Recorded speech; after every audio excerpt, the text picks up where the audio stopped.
Go straight to the Élysée Palace from where Emmanuel Macron has been speaking. James Andre is our reporter there at the scene. James, good evening to you. This perhaps in many ways was expected, but nonetheless to hear those words as clearly as that, Europe has to unite, the United States pulling away, a different future lies ahead. The message from Macron, very clear.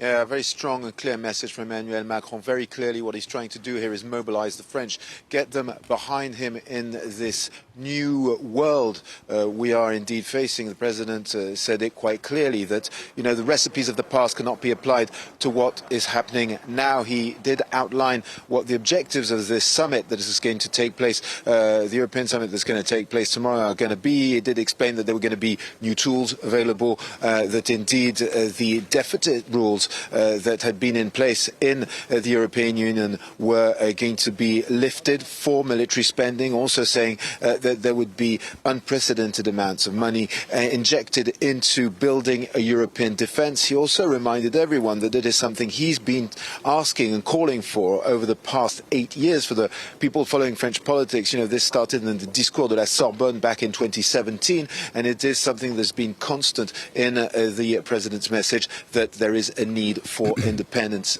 and sovereignty when it comes to European defence. But also a message to the French people saying that, yes, it is in the sense of the end of an era, and that what is going to be required now from the French public is indeed a new mobilisation in the face of a new threat, and a moment where indeed, well, the French public is called upon to, you know, step up and indeed defend its values.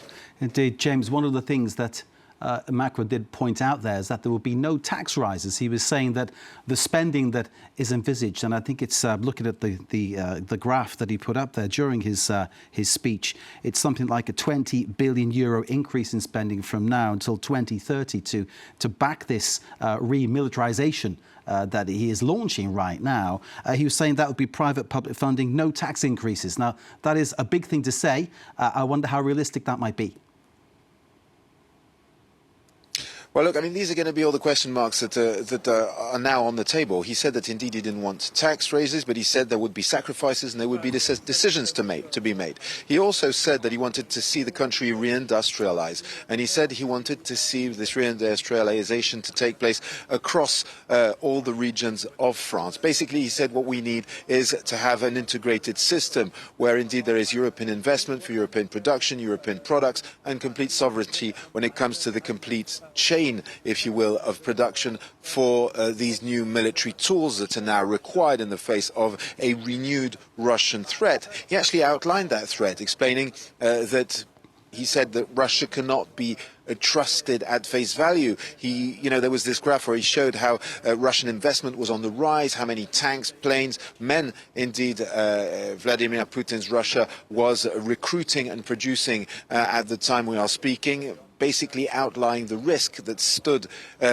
before the European Union by 2030. So Emmanuel Macron very clearly restating France's position there and explaining that, yes, France needs to step up, needs to defend Ukraine in order to put it in a position where there can be a peace deal and a solid peace deal. And he said not only for Ukraine and Europe, but he said even if this peace is achieved, yes, there will be sacrifice, investment, and there will be an effort from the French people, though he wants to do that without rising the taxes, and that, of course, is going to be a challenge. James Andre for now. Thank you very much indeed, James Andre, there at the Élysée.